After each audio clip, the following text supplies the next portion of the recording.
యెహోవా యందు భయభక్తులు గల వారి చుట్టూ దూత ఎందుకు కావలి ఉండాలి? వాళ్ళ చుట్టే ఎందుకు ఉండాలి? మనుషులందరూ చుట్టూ ఉండొచ్చుగా? జస్ట్ చిన్న ప్రశ్న. యెహోవా యందు భయభక్తులు గల వారి చుట్టూనే ఎందుకు ఉండాలి? మనుషులందరి చుట్టూ ఉండొచ్చు కదా. మిగిలిన మనుషులు సాతాను గుప్పెట్లో ఉన్నారు.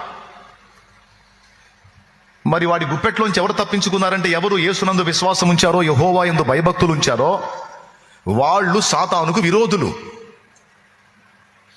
శత్రువైన సాతాను వాడికి విరోధంగా ఉన్న వాళ్ళ మీద కక్షబూని నిరంతరం వాళ్ళని డ్యామేజ్ చేయడానికి చూస్తాడు. సాతానుకు శత్రువులైన వాళ్ళు దేవునికి ఏమవుతారు? కుమారులు, కుమార్తెలు. అర్థమైందా? దేవునికి విరోధులైన వాళ్ళు సాతానుకు మిత్రులు అవుతారు. అర్థమైందా? దేవునికి స్నేహితులైన వాళ్ళు సాతానుకు శత్రువులు అవుతారు. ఈ లోకముతో అయినా సైతానుతో అయినా స్నేహం చేసేవాడు దేవునికి శత్రువు అవుతాడు. యాకోబు రాసిన పత్రిక 1:4. యాకోబు రాసిన పత్రిక 4:4 చూడండి. అక్కడ, వ్యభిచారులారా, ఈ లోక స్నేహము దేవునితో వైరమని మీరు ఎరుగరా? వైరము అంటే శత్రుత్వం.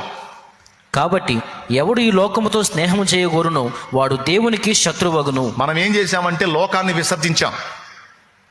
నాకు లోకమొద్దు, నాకు దేవుడు కావాలి అని కోరుకున్నాం. నాకు పాపమొద్దు, పాపిష్టి బతుకొద్దు, నాకు దేవుడు కావాలని కోరుకున్నాం. దేవుడితో జీవితం కావాలని కోరుకున్నాం.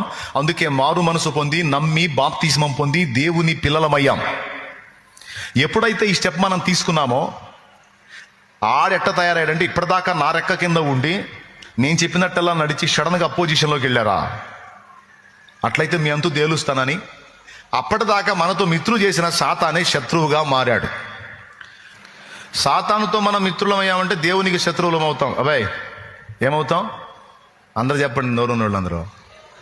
సాతానుకు మిత్రులమైతే దేవునికి, ఆ దేవునికి మిత్రులమైతే సాతానుకి శత్రువులైనప్పుడు వాడు ఊరుకుంటాడా? అర్థమైందా? దేవుడు అందుకే భద్రత ఏర్పాటు చేశాడు తన యందు భయభక్తులు గల వారి చుట్టూ.